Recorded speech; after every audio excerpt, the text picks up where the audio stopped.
avait quelqu'un qui a dit que je peux pas jouer aux poupées, et après j'ai pleuré. Bienvenue sur Papatriarcat, le podcast qui réfléchit à la parentalité au XXIe siècle pour l'affranchir du modèle patriarcal. Dans cet épisode, je reçois Camille Bataillon.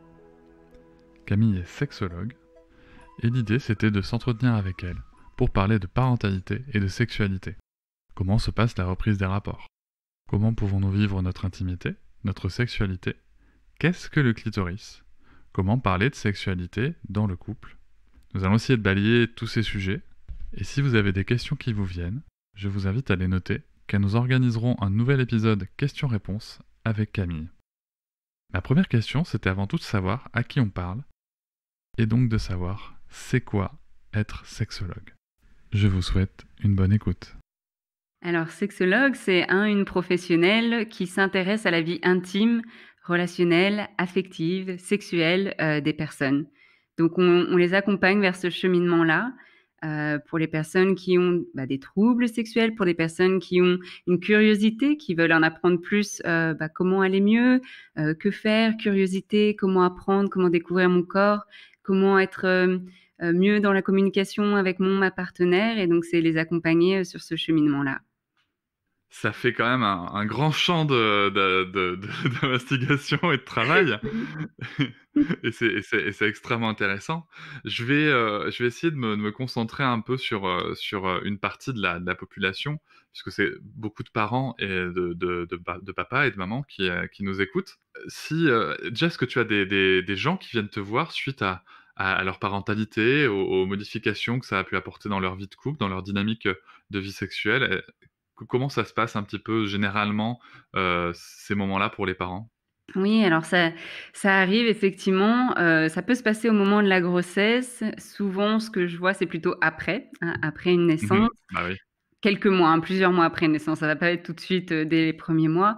Mais voilà, après 6 mois, 1 an, voire plus, où il y a des questionnements, une sexualité qui est plus difficile qu'avant ou qui est inexistante. Les personnes se posent beaucoup de questions. Tiens, est-ce que c'est normal? J'ai moins d'envie, on devrait faire plus souvent. Donc toutes ces injonctions-là qu'on entend, du dehors, de la famille, des médias, on les retrouve au cabinet où vraiment les personnes ont besoin d'être rassurées et de savoir, si ce qui se passe est normal et comment faire pour retrouver cette intimité qui des fois a été un peu chamboulée, avec l'arrivée de l'enfant. Ça oui, ça on est bien d'accord. Et justement, comment ça peut se passer, ce genre de choses? Est-ce qu'il y a, parce qu'il y a beaucoup d'injonctions encore une fois sur ces sujets-là, hein. Est-ce qu'il y a un moment où par rapport à ce qu'on peut lire ou entendre, est-ce qu'il y a un fameux moment où la sexualité doit pouvoir reprendre? Est-ce qu'il y a des obligations? Est-ce que sinon ça va pas? Est-ce que sinon il y a un déficit d'amour? Qu'est-ce que toi tu pourrais nous dire sur ces sujets-là? Mmh. On dit qu'il n'y a pas de norme, ça dépend vraiment des personnes. Chaque personne déjà réagit différemment. Le corps aussi réagit différemment. Ça dépend d'un tas d'éléments qu'on pourra citer après. Moi, je parle pas vraiment de fréquence. J'aime pas ce terme de fréquence. Ça serait plutôt de qualité et de satisfaction. Donc, si les personnes, ont repris une fois dans l'année des rapports intimes et que les 2 membres du couple sont satisfaits avec ça et qu'ils se sentent remplis, très bien. Et puis si d'autres, justement souffrent un petit peu de ce manque de connexion ou d'intimité, alors là, on va s'y pencher. Mais c'est pas en termes de temps. Moi, ça va être vraiment par rapport à la personne, comment elle se sent, comment dans le couple ça se traduit et comment je peux les accompagner à ce moment-là. D'accord. Donc si je comprends bien, il y a pas de normes, il y a pas de délai à tenir et l'important c'est, la qualité du moment. Enfin, Mmh. La la qualité du ou qualité. des moments. Et de s'écouter soi aussi, de se dire: OK, là, si je sens que j'ai justement un besoin, une envie, mais il y a peut-être des blocages ou alors j'arrive pas à reprendre cette intimité avec ma partenaire.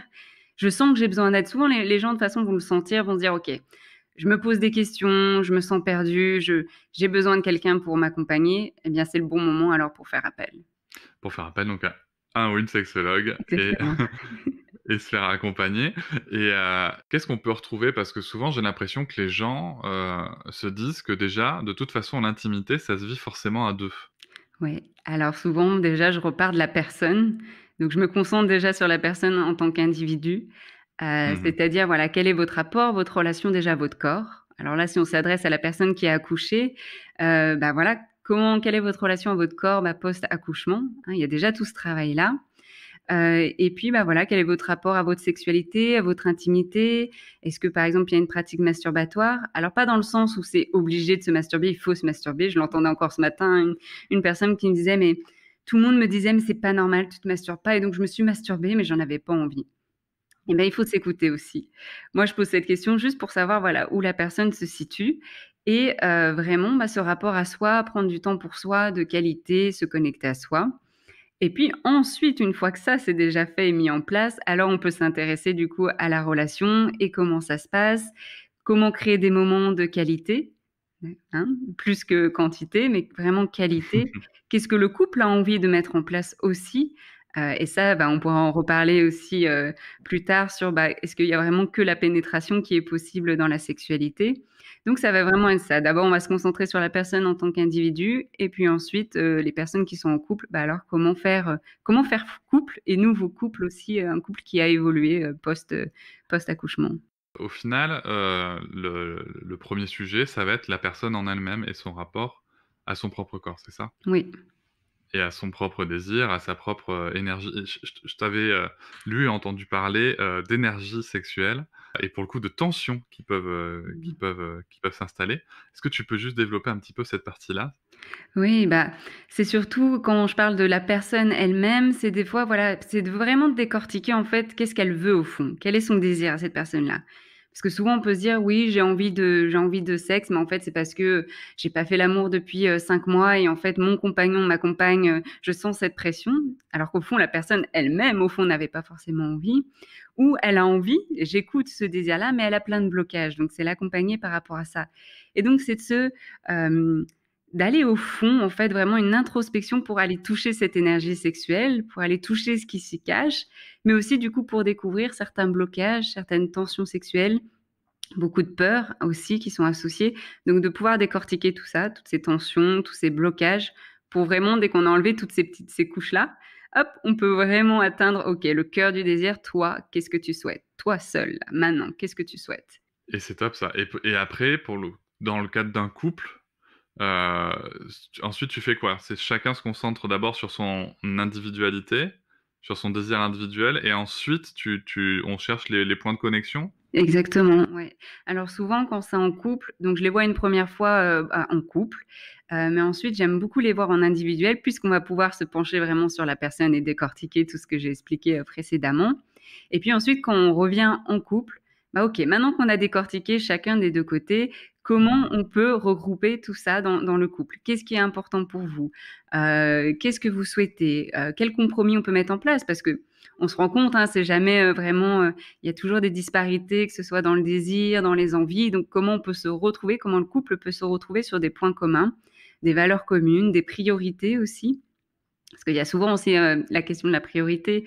Pour un des membres du couple, bah, le sexe, c'est très, voilà, c'est une priorité très grande et peut-être l'autre, bah, beaucoup moins. Donc comment ils peuvent se retrouver là-dessus, sur ce plan-là? Et puis j'imagine qu'il y a aussi des rapports au sexe qui sont très différents, de par les injonctions extérieures, mais aussi de finalement la qualité du moment parce que, c'est là où j'aimerais, que tu puisses nous parler de ce grand inconnu mystérieux qu'on a découvert finalement hyper récemment en fait. Enfin Mmh. découvert, non, je pense que c'est pas découvert, mais Redécouvert qu'on a en tout cas redécouvert, cartographié, en et qui, 3D. en 3D et qui mine de rien, est un vrai sujet. Il y a énormément là je vais parler en tant qu'homme, hein, en tant que mec, avec tous les stéréotypes, dans lesquels j'ai grandi. Moi je suis un mec, moi je sais donner du plaisir à une femme. La grande majorité des mecs qui disent ça ne connaissent pas ce fameux inconnu qui s'appelle le clitoris. Clitoris. Est-ce que tu peux alors pour ceux qui nous écoutent, celles et ceux qui nous écoutent, elle me montre un petit clitoris en 3D qui est extrêmement mignon. Tout violet. C'est ça. Alors, quel est-il ce clitoris et à quoi il sert? Ouais. Alors le clitoris, on le retrouve pour les personnes qui ont une vulve, et donc c'est un petit, voilà, un petit bouton qu'on sent au-dessus, donc il y a le vagin et puis il y a l'urètre et puis tout au-dessus, il y a une petite boule et donc ça, c'est le clitoris. C'est le gland du clitoris, en fait, qu'on peut toucher. Donc c'est, Mmh. ce qu'on appelle, l'extérieur du clitoris. Donc ça, on peut le voir chez certaines personnes parce que le gland est à découvert, mais chez d'autres personnes, on ne le voit pas parce qu'il est caché par le capuchon. Donc pour certaines personnes, quand elles se masturbent ou dans les rapports sexuels, ont besoin de retirer un petit peu ce capuchon pour avoir plus de sensations. Parce que le clitoris a beaucoup de terminaisons nerveuses, plus de 8000 terminaisons nerveuses. Donc c'est l'organe du plaisir. Il ne sert qu'à ça.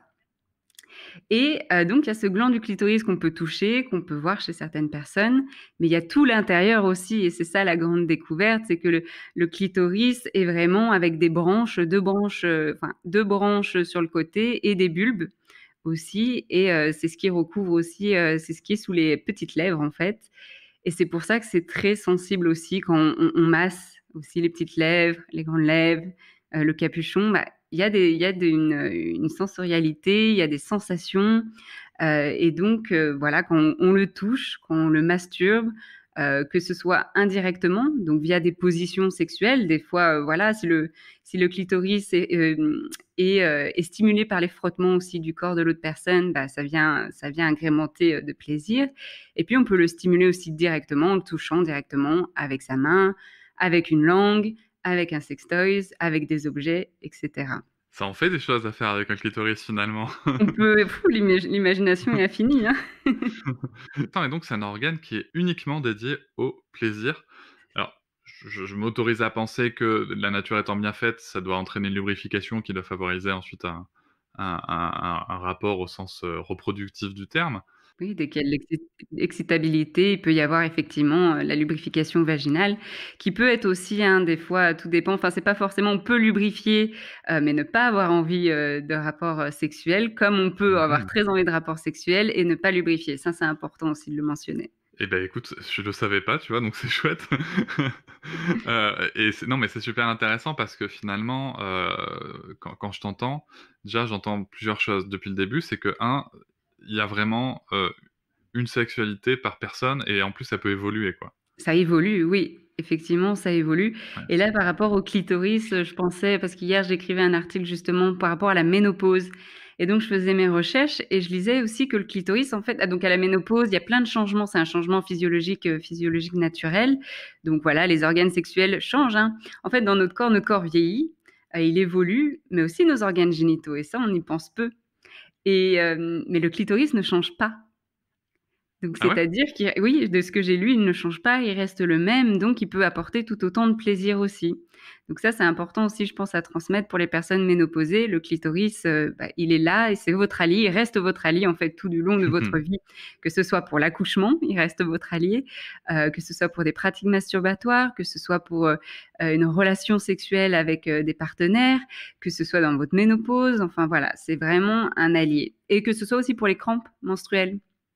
Il peut aussi, diminuer les douleurs. Alors d'accord, pour le coup, je ne connais pas ce sujet, mais je pense que ça va intéresser beaucoup d'auditrices, pour le coup. Est-ce que tu as l'impression que depuis, la redécouverte de ce clitoris et le fait qu'on en parle, les pratiques sexuelles ou en tout cas les désirs, ont évolué, se sont remis en question? Comment c quel est ton point de vue, toi, en tant que professionnel, du sujet? Oui, en tout cas pour les personnes, donc les personnes avec une vulve que je rencontre, il y a cet intérêt et surtout chez les personnes en fait non, il y a pas d'âge parce que je dirais que c'est des personnes, des personnes entre 25 et 35 ans qui s'intéressent de plus en plus, en fait, à découvrir leur plaisir, sexuel, via, la masturbation principalement et donc oui, comment le toucher ce clitoris et elle se pose tout un tas de questions. Elle cherche à savoir un peu mieux, voilà, quelles sont les étapes, comment faire et cetera et aussi il y a pas mal de séries, alors pas mal, mais il y a quelques séries, sexo-éducatives, pour les femmes, qui se lancent, donc aux États-Unis, c'est Oh My God Yes et en France, il y a Climax et donc, j'ai pas mal de clientes, qui, se renseignent en fait via ces plateformes, qui regardent les vidéos et qui pratiquent et je vois que pour elles, c'est vraiment un soulagement de se dire: «Bon, d'une part, je ne suis pas seule, Mmh. d'autre part, je peux voir des vidéos d'autres personnes qui se masturbent et donc je peux découvrir qu'en fait, il y a plein de techniques à faire et donc je pratique et je découvre, différentes sensations selon comment je me touche, selon comment je me sens et cetera donc Ça déculpabilise, ça détabouise, je sais pas si ça se dit, mais voilà, ça permet vraiment de libérer la parole sur le sujet. Donc vraiment, j'ai l'impression qu'on en parle de plus en plus et que les gens maintenant savent que le clitoris existe. Et donc même les hommes se demandent aussi: «Tiens, qu'est-ce que je peux faire avec ce clitoris? Je viens de découvrir et qu'est-ce que je peux en faire, quoi?» Et justement, alors c'est très marrant que tu parles de la série Oh My God Yes. Moi, j'ai découvert il y a quelques années parce qu'elle avait été recommandée par Emma Watson, Mmh. en personne, donc Tadam! a priori, c'est quand même un gage de qualité. Là, tu touches à un point qui est extrêmement, important et sensible pour les hommes aussi qui peuvent nous écouter. C'est, quand je suis un mec et que je découvre ça, parce que nous, on a grandi en nous disant, «Non, mais il y a des femmes qui sont clitoridiennes, il y a des femmes qui sont vaginales», Mmh donc déjà, est-ce que tu peux nous parler un peu de ces concepts-là? mh. Et ensuite, comment ça se passe pour le coup? Parce que je m'imagine que dans un couple où tout à coup, on redécouvre comme ça des possibilités de plaisir et des niveaux de plaisir qui étaient potentiellement inexistants avant, Mmh mh. est-ce que ça chamboule pas énormément les dynamiques du couple? Bon, pour le Mmh. coup, ça fait deux grosses questions. Ouais. La 1re étant donc, clitoridienne et vaginale. Ouais. De quoi on se Bah, parle? alors là, maintenant, on a quand même un consensus là-dessus en se disant: «Bon, il y a plus de distinction. En fait, tout part de la source, c'est le clitoris». Parce que donc là, je te le montre, donc tu peux le voir. Mais comme je disais, il y a des branches du clitoris et il y a les bulbes et en fait, les bulbes entourent le vagin. Donc Mmh. c'est-à-dire dès qu'on touche le vagin ou qu'il y a une pénétration avec le pénis, avec les mouvements et cetera, ça va venir en fait stimuler le clitoris. Donc les bulbes, le branche, le tronc, le gland et cetera. Donc tout vibre à l'intérieur, mais c'est le clitoris en fait. Donc c'est un plaisir clitoridien parce que la source est le clitoris. Même s'il y a une pénétration vaginale ou quoi que ce soit, une stimulation vaginale, en fait, le vagin est relié, entouré du clitoris, donc clitoris. Et donc tout l'intérêt des positions et des changements de position, c'est juste pour la personne, ayant la vulve et donc le clitoris, de venir chercher la stimulation plus ou moins forte, au moment, le plus opportun, quoi. C'est ça et puis souvent on se dit: «Ah mais moi voilà, j'ai pas de plaisir vaginal, quand j'ai une pénétration vaginale, j'ai pas de plaisir» et cetera. Donc si c'est le cas, il faut l'accompagner d'une stimulation externe du clitoris. Donc de ne pas Mmh. hésiter, que ce soit la partenaire ou soi-même, de venir stimuler le clitoris, d'ajouter ce stimuli en plus qui est du coup, comme je disais, comme il y a pas mal de terminaisons nerveuses, effectivement ça va apporter des plaisirs. Ce qu'on peut rencontrer aussi chez les personnes qui le stimulent pour les premières fois, des fois ça va être de la douleur aussi. Parce qu'on vient réveiller, cet organe, ces muscles qui n'ont pas été habitués en fait à cette sensation, à se toucher, donc ça peut être très douloureux. Mais c'est une question de pratique et d'habitude et d'appropriation du clitoris. Donc après plusieurs et pas qu'une fois, mais après plusieurs pratiques, on se rend compte que, OK, c'est pas qu'on le désensibilise, mais en tout cas, il y a plus, comme après une activité physique quand on a des courbatures, c'est un peu la même chose avec le clitoris. Donc ça va être vraiment, avec la pratique, de le toucher et de s'approprier qu'en fait, quand je le touche comme ça, cette sensation, je vais le relier à, en fait, c'est du plaisir et plus de la Ouais. douleur. Et ouais, ouais, non, mais ouais et puis en plus, ça doit être, j'imagine pas à quel point ça puisse être hypersensible, quoi. C'est C'est hyper sensible. c'est C'est pour ça qu'il y a le capuchon, des fois pour recouvrir, ouais. pour voilà, protéger un petit peu cette sensibilité du gland. Bah, c'est vrai, alors je vais pas parler du pénis parce que c'est pas le sujet que je voulais aborder et puis surtout, il y a un excellent épisode sur le pénis qui s'appelle «Tout sur la bite», Oui, et qui est chez, et qui est chez, les couilles chez Les sur la Couilles sur table. la table de Victoire Toyon, et qui est moi-même, j'ai appris énormément de choses. J'ai aussi appris d'ailleurs toutes les points communs qu'il peut y avoir entre, les sensibilités du pénis et du clitoris, Mmh qui mh. sont principalement sensibles à la pression, à la vibration, à la chaleur. Donc c'est très intéressant quand on sait ça. Donc je reviens à la deuxième partie de ma question précédente, c'était quand il y a cette espèce de découverte parce que, ça peut quand même, j'imagine, chambouler une personne, voire même, vraiment la chambouler en profondeur parce que, Mmh. je me dis, quand à 30 ans tu découvres que finalement tu peux prendre ton pied, que tu as peut-être jamais pris ton pied de ta vie et que, tu es avec quelqu'un que tu aimes, profondément, il y avait la Mmh. question est pas là, mais que tout à coup, en fait, tu te rends compte que les relations sexuelles, ça peut prendre une toute autre dimension. Comment est-ce que c'est pas vécu comme un tsunami sexuel dans le couple? Qu'est-ce que ça peut provoquer? Ouais, ce qui me vient à l'esprit, c'est, quand je reçois des femmes qui ont 50, 60 ans et qui le découvrent aussi, seulement maintenant et qui se disent: «Mais punaise, quoi!» Je suis tellement ravie que des jeunes filles puissent le découvrir et s'approprier leur sexualité et moi, je suis passée à côté de ça pendant toutes ces années. Donc je sens un petit peu ouais, une frustration et une pointe de tristesse de pas avoir été informée, là-dessus. Alors, les jeunes filles, du coup, se l'approprient et ça, c'est génial et via les séries, comme on en parlait ou via, voilà, la pratique et puis pour les couples, évidemment, maintenant, ils sont de plus en plus, aware, conscients, du coup, de ce clitoris-là, enfin, de ce clitoris et du coup, ils essayent vraiment de l'intégrer aussi dans leur pratique.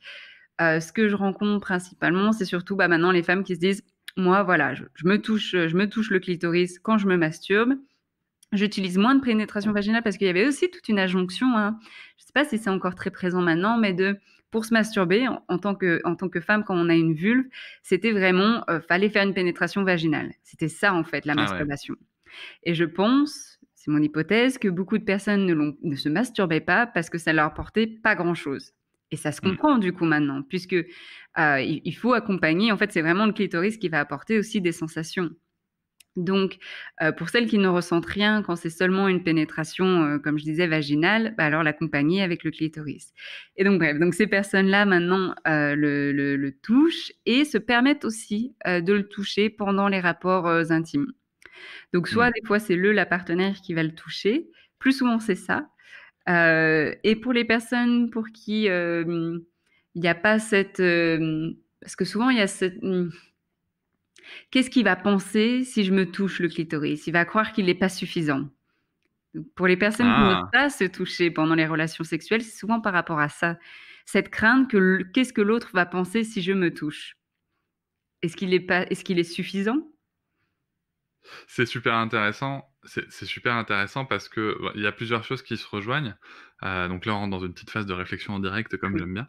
Il y a plusieurs choses qui se rejoignent si tu veux. C'est que un, déjà, pour le couple et pour le mec, il y a aussi cette injonction de devoir, donner du plaisir par la pénétration, injonction, qui vient de différents milieux, et je pense principalement aussi du porno mainstream, qui fait beaucoup de mal à la sexualité, tout court. Mmh. Mais il y a aussi le côté finalement, comment dire? De relation à la sexualité. C'est-à-dire que, moi dans les échanges que je peux avoir avec des femmes, des hommes, et aussi bien sûr, avec des hommes, hem, c'est vraiment le côté moi on des fois le rapport sexuel c'est parce qu'il faut que l'homme, décharge quoi, tu vois? Mmh mh. Ouais, dans tous les sens du terme pour le coup. Et donc finalement est-ce que tout ça c'est pas des carcans, juste des tas d'injonctions alors que on devrait juste s'en foutre, de comment on fait finalement. Mmh. Et l'important, c'est de prendre son pied, quoi. Exactement. Moi, ce que j'aime bien dire, c'est oublier le savoir-faire, parce que le faire, c'est être dans la performance, d'être dans des techniques, Ouais. comment on fait et donc cette pression immense et soyez dans le savoir-être. Soyez dans l'instant présent, en fait, simplement. Partagez ces expériences. Les techniques, en fait, on s'en fiche, quoi. Ayez cette connexion entre vous, regardez-vous, sentez l'autre. Quand vous sentez l'autre, bah, vous suivez, en fait, il y a pas de technique, vous suivez ce que l'autre le corps de l'autre vous guide ou votre corps, vos envies et c'est vraiment être dans l'être. Je suis là maintenant avec toi, je profite de ce moment de qualité et je fais confiance à la vie, quoi. Mais c'est ça. Et pour le coup, continuons de creuser encore un Mmh. peu. On parle beaucoup maintenant de donc là, tu vois, on a un petit peu, effleuré le sujet. On parle de sexe pénétratif, qui est clairement extrêmement représenté, encore une fois aussi, dans l'éducation, à l'école. Tout simplement parce qu'à l'éducation à l'école, pour des raisons, X ou Y, bon déjà un, on n'enseigne pas le clitoris, ce qui est problématique, Mmh. et 2, on parle que du sexe procréatif. Exactement, Alors qu'il y procréatif. a quand même une grosse partie du sexe dans notre vie qui est récréatif, Oui, voire la très la grande majeure partie. exactement, oui. On passe plus notre temps à du sexe récréatif qu'à du sexe, reproductif. Donc Ouais, c'est très important de parler évidemment de contraception. Pareil, contraception, oui. de l'aborder aux 2 membres du couple, hein. On fait pas un enfant, Mmh. toute seule. Donc c'est très important que les hommes soient impliqués, soient responsables. En fait, chaque personne doit être responsable de sa fertilité. Donc c'est important de parler de ça, c'est important de parler aussi évidemment de se protéger, hein, des maladies sexuellement transmissibles et c'est aussi important de parler de plaisir, d'éduquer là-dessus aussi et de voir, voilà, le champ des possibles, en fait et donc Et pas que pénétration, phallocentrée quoi, j'ai oublié mes mots, mais pénocentrée. pénétrocentré, ça existe? Je sais pas si Voilà, ça existe. oui, voilà, phallocentrée, Heu Et si tu veux, non mais c'est super intéressant parce que justement, et tu parles de contraception, la charge contraceptive, heu, messieurs, ne doit plus être, et mesdames, hein, ne doit plus être qu'une affaire de femmes. Mmh. Voilà, c'est Surtout quelque quand chose, on sait que pour les femmes, voilà, nous sommes fertiles que quelques jours, dans le mois et les et oui, hommes, oups, et c'est tous les jours pendant des années, des c'est ça. décennies. Donc voilà, au bout d'un moment, qui doit prendre la charge? Voilà, donc quand on est dans un couple hétérosexuel, voilà, la charge, elle doit être à la responsabilité des 2 et donc de pouvoir voir en voilà, entre les 2 quel est le meilleur système qui fonctionne pour tous les 2. Et on en parle aussi, pour le coup, de cette, sexualité, non pénétrative. Donc, il y a, il y a quand même beaucoup de pratiques. Est-ce que tu peux nous en balayer quelques-unes, pour faire découvrir aux gens qui ne connaîtraient pas, une sexualité autre que pénétrative? Ouais. Bah, déjà, ce qui est marrant, hein, quand je parle de ça, donc je dis à mes clients, je dis: «Voilà et le sexe non pénétratif, bla et là, ils sont là: «Non pénétratif, comment ça? C'est possible? C'est quoi?» donc donc effectivement, ça peut, voilà, chambouler un petit peu parce qu'on a cette idée, voilà, un rapport sexuel, c'est préliminaire, pénétration, éjaculation. Voilà, pour les Ouais. hétérosexuels. Et donc et homosexuels aussi, du coup. Les possibilités du coup, bah, elles sont immenses en fait, j'aime bien dire que c'est, en fait, laissez votre imaginaire, donc ça peut être tous les rapports, sexuels oraux, donc c'est-à-dire ça peut être la fellation, les cunis, ça va tout ce qui est même embrasser tout le corps en fait, de l'autre, c'est déjà un rapport sexuel. Des câlins, c'est des rapports sexuels, des bisous avec la langue. Il y a des milliers de façons de faire des bisous. Donc ça peut être juste un rapport sexuel. Ça peut être s'entraîner à faire, des bisous, différents avec la langue et les pressions et cetera. Ça peut être, voilà, les massages, ça peut être s'amuser, faire une masturbation, mutuelle. Donc c'est-à-dire que les 2 se masturbent, avec les mains, avec, la langue, ça peut être avec des jouets et cetera. Donc il y a une infinité en fait de choses possibles. Ça peut être prendre un bain ensemble et être enlacés, se caresser, se toucher le corps. En fait, pour moi, c'est tout ce qui touche à l'érotisme en fait, et ça c'est voilà, c'est sexuel quoi. Ça vient réveiller l'énergie sexuelle et donc dès que ça vient réveiller l'énergie sexuelle, c'est sexuel. Un massage des seins, ça peut être juste embrasser les seins et tout ça procure des orgasmes et des sensations de plaisir. Pour le coup, petite parenthèse qui me vient en t'écoutant parler, tu parles des seins. Bon, comme tu le sais, moi, je suis un fervent, promoteur de l'allaitement maternel. Est-ce que l'allaitement provoque des réactions, des changements de réaction vis-à-vis de la perception de la poitrine chez les femmes, comme chez les hommes? Oui, bah, encore hier, j'en parlais avec un couple et par exemple pour l'homme, ça peut être difficile, hein, pour certains hommes. Voilà, c'est toute une question de représentation, donc ça dépend des représentations, l'éducation, des croyances, donc chaque personne est différente. Mais pour cette personne-là, ce monsieur, bah, voilà, il disait: «Avant, voilà, les seins de ma femme m'excitaient beaucoup et puis maintenant qu'elle nourrit, mon fils avec, bah, en fait, c'est un sein nourricier, donc je suis plus du tout excitée». Donc voilà, il se faisait cette représentation-là. Pour certains autres hommes, ils sont là: «Bah non, ça a rien changé, voilà, oui, OK, elle allaite, mais voilà, je trouve ça tout aussi sexy, et cetera». Donc ça va vraiment dépendre de son rapport à son corps, à ses croyances, qu'est-ce qu'on sexualise, qu'est-ce qu'on désexualise, et ça va surtout être ça la question. Et puis par rapport au sein aussi et c'est la même chose aussi, hein, pour les femmes qui allaitent. Pour certaines, ça ne change rien du tout. Elles arrivent à sexualiser ce sein et à le différencier du sein nourricier. Et pour d'autres, ça va être vraiment, bah, voilà, c'est le sein, je donne le sein, je nourris et puis voilà, j'ai déjà mon enfant, sur le sein, tout le temps, toute la journée. J'ai pas envie qu'il y ait quelqu'un d'autre qui soit sur mon sein, ça aussi. Ouais, c'est sûr. Ça peut se comprendre. Ouais et puis par rapport au sein aussi, il peut y avoir aussi pendant, les phases orgasmiques, de l'éjection de lait et l'émission de lait donc qui sort, du sein et ça c'est produit, bah, par l'hormone l'ocytocine, qui est, voilà l'hormone de l'amour et qui quand elle est sécrétée, bah, peut venir voilà, faire une éjaculation, enfin voilà, éjecter, du lait, du sein et aussi, des contractions utérines mais voilà, ça c'est plutôt, voilà, par rapport à ça, on peut être, du coup surpris, qu'il y ait du lait qui sort, du sein. C'est bon à savoir, donc c'est normal. Oui, donc voilà, il y a des personnes qui l'expérimentent pendant la grossesse, mais aussi en postpartum et donc c'est normal, c'est une réaction, c'est que vous avez beaucoup de plaisir, quoi. Moi, j'aime bien le côté quand même aussi, le fait que ça rappelle, justement que le sein n'est pas que un objet, de plaisir et qu'il appartient à la personne, à qui il appartient, de savoir s'il est sexualisé ou pas et ce qu'on va en faire ou pas. Mmh. C'est un petit message que je veux passer aussi. C'est beau. Ce n'est pas aux hommes de sexualiser le corps des femmes, c'est aux femmes de faire ce qu'elles ont envie de faire avec et d'ailleurs ça marche aussi dans l'autre sens, hein. Ce n'est pas, Oui. aux femmes de sexualiser un pack de 6 d'abdos, de mecs, c'est aux mecs de savoir ce qu'il veut faire avec ou pas. Mmh. Encore faut-il l'avoir. Mais Ça, c'est autre chose. une autre question qui m'interpelle, aussi par rapport aux discussions que j'ai pu avoir. Bon, on se parle de masturbation, encore une fois, tu l'as bien précisé au départ, la masturbation c'est chouette, mais c'est pas non plus une obligation, il faut pas que ça devienne une injonction, à se masturber. Et pour autant, j'ai l'impression qu'il y a un tabou, dans un couple, quand à un moment, bah, il y a une grosse énergie sexuelle d'un côté, homme comme femme, hein, la question est même pas là.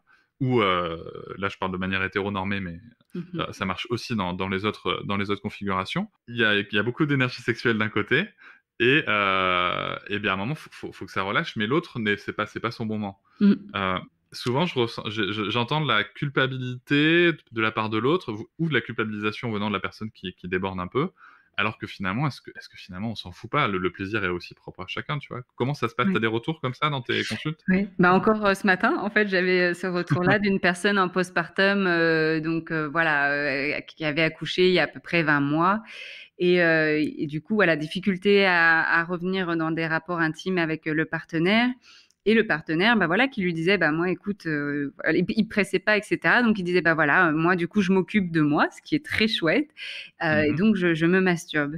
Mais donc c'était plutôt par rapport à elle où elle se disait: «Je sais que c'est bien, je sais que c'est bien qu'il fasse ça, mais ça, je suis un peu jalouse ou enfin voilà, de pas savoir, d'avoir envie de le combler et en même temps de se dire: «Je le comble pas assez». Donc c'est Mmh. vrai qu'il y a souvent ça aussi, alors qu'on pourrait se dire: «Mais chouette, cette personne-là est responsable. Elle a envie de se faire du bien, elle sait comment se faire du bien indépendamment de l'autre». Et donc ça doit être quelque chose qui doit être, considéré comme normal et comme une chouette expérience. Mais c'est vrai encore, ça dépend, voilà, des perceptions. Des fois, bah, on peut, le voir comme une rivalité. Voilà, je ne suis pas suffisant, suffisante. Ouais. Elle a besoin de se masturber parce que voilà, elle pense peut-être à quelqu'un d'autre quand elle se masturbe. Enfin voilà, c'est vraiment toutes ces questions-là, ces croyances en fait qu'on a autour de la masturbation qui peuvent venir, du coup, entacher cette expérience-là. Et donc là, ça serait vraiment faire un travail avec cette personne pour vraiment dire: «Bah, OK, quelle est ta relation avec ça? Quelle est ta croyance? Quelles sont tes croyances par rapport à ça?» Et c'est pas le problème ne vient pas de la personne qui se masturbe parce que, bah, cette personne-là, tout va bien, elle s'occupe de son plaisir, mais plutôt, bah, toi, comment tu te sens par rapport à ça et comment on peut travailler pour que tu te sentes mieux, pour que ça passe mieux? Et oui, c'est ça. J'ai l'impression que, dans tout ce qu'on se dit là depuis le début, il y a quand même un élément hyper important, c'est la communication, non? Ah oui, oui, oui, vraiment communiquer, ça c'est, alors il y a communiquer, communiquer. On communique, j'ai des fois certains couples qui me disent: «Ah oui, on communique beaucoup, on parle énormément et cetera». Je dis: «Oui, d'accord, mais parler de la pluie et du beau temps, OK, c'est une communication, mais est-ce que vous arrivez à partager un niveau plus profond? Est-ce que vous arrivez à être vulnérable avec l'autre, à exprimer vos peurs avec l'autre? Est-ce que vous arrivez à exprimer vos désirs avec l'autre?» Et déjà là, on peut voir à quel niveau est la communication. Et donc pour les couples où cette communication elle est profonde, c'est-à-dire qu'ils ont créé un espace assez safe, assez sécurisant pour se permettre d'être vulnérables sans se dire: «Elle va me juger» ou «Il va se moquer de moi». Non, il y a rien de tout ça en fait dans les espaces bienveillants et sécurisants. C'est: «Je t'écoute, tu t'exprimes, je t'écoute et trouvons ensemble, une solution pour que tu ailles mieux ou trouvons ensemble, OK, tu as ce désir, bah, c'est vrai que ouais, j'y avais pensé aussi, bah, ça me plairait, OK, quand est-ce qu'on le met en place? Comment on le met en place?» Et voilà, et là, on communique sur des aspects vraiment, à un niveau vraiment intime. Et je peux pas m'empêcher de faire le lien parce que c'est quelque chose qui me travaille depuis plusieurs temps, plusieurs semaines. Si tu veux, en parentalité, en développement de l'enfant, on parle beaucoup de l'attachement et de l'attachement sécure. Bon, c'est une notion qui est pas, forcément étudiée en sexologie, je pense, mais si tu veux, c'est vraiment le côté où, une fois qu'on a un attachement sécure, on est libre, en fait, on se sent libre d'explorer, de faire ce qu'on veut.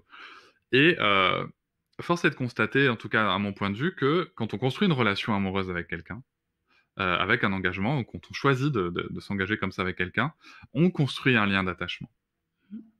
Et après avoir lu ton mémoire, après t'avoir écouté, après avoir lu d'autres choses aussi, je me rends compte qu'en fait, quand tu parles de relations safe, en fait, on retrouve les mêmes clés de l'attachement sécure, Oui. et qu'en fait, l'idée, c'est vraiment de se dire, voilà, je pose les jalons pour que quoi qu'il arrive, je sais que je vais pas être jugé, on va m'accepter tel que je suis. Mmh. Et ça vient effectivement, hein, en fait, nos relations viennent nous travailler sur des éléments insécures de notre passé, Mmh. et donc c'est pour ça que c'est important de faire ce travail aussi, de développement personnel, d'être accompagné, de savoir un peu, de se replonger là-dessus. Bah oui, quel était mon style d'attachement avec mes parents, par exemple? Hem Et de pouvoir travailler ça parce qu'on peut avoir un style d'attachement insécure avec les parents et donc les premières expériences relationnelles peuvent être du coup, insécures, mais ça ne veut pas dire qu'elles doivent l'être tout le temps. On peut le conscientiser et on peut travailler ça et donc justement recréer de la sécurité, déjà pour soi et ensuite une fois qu'on arrive à faire ça, bah, vraiment on peut avoir une relation, intime, sécure. Mais il va falloir Mmh. faire tout ce travail-là effectivement. C'est super intéressant le lien qui est fait là, je trouve. Et ouais, je le vois très bien, je le vois très vite, en fait, avec les couples, quel style d'attachement dans lequel ils sont. Alors quand ils sont sécures, bah, du coup, chouette, on peut travailler et cetera et ça va plutôt bien et plutôt, avec des résultats satisfaisants. Quand il y a déjà des attachements vraiment insécures, beaucoup d'insécurité, de jalousie, de croyances comme quoi, par exemple, les hommes sont mauvais ou vont me faire du mal et cetera, ou les femmes sont toutes les mêmes. Là, OK, il va falloir vraiment prendre le temps de revoir, de refaire les bases un petit peu, heu, pas dans le sens que ce soit mauvais, mais en tout cas, c'est pas sain pour, bah, déjà parce que les gens souffrent en fait, hein, d'être dans cet état-là. Mmh. Bah oui. Donc c'est pouvoir les accompagner et retravailler tout ça et donc ça, généralement, ça prend beaucoup plus de temps. On va arriver bientôt au bout de cet épisode, Camille. On a quand même balayé beaucoup de sujets. Moi, je suis ravi de cet échange, et je pense que ça va amener des billes, mais aussi peut-être soulever des questions. Mmh mh. Donc, pour celles et ceux qui nous écoutent, sachez que nous allons organiser un question-réponse avec Camille. Je poserai sur le réseau social Instagram un petit sticker pour récupérer Ah vos ouais. questions à Papatriarcat, et nous referons un épisode avec Camille pour répondre à un panel de questions choisies. S'il y en a beaucoup, nous ferons le tri. Et voilà, parce que je pense que là, ça va peut-être soulever, soulever pas mal de questions, et que ça peut être intéressant de les poser en direct.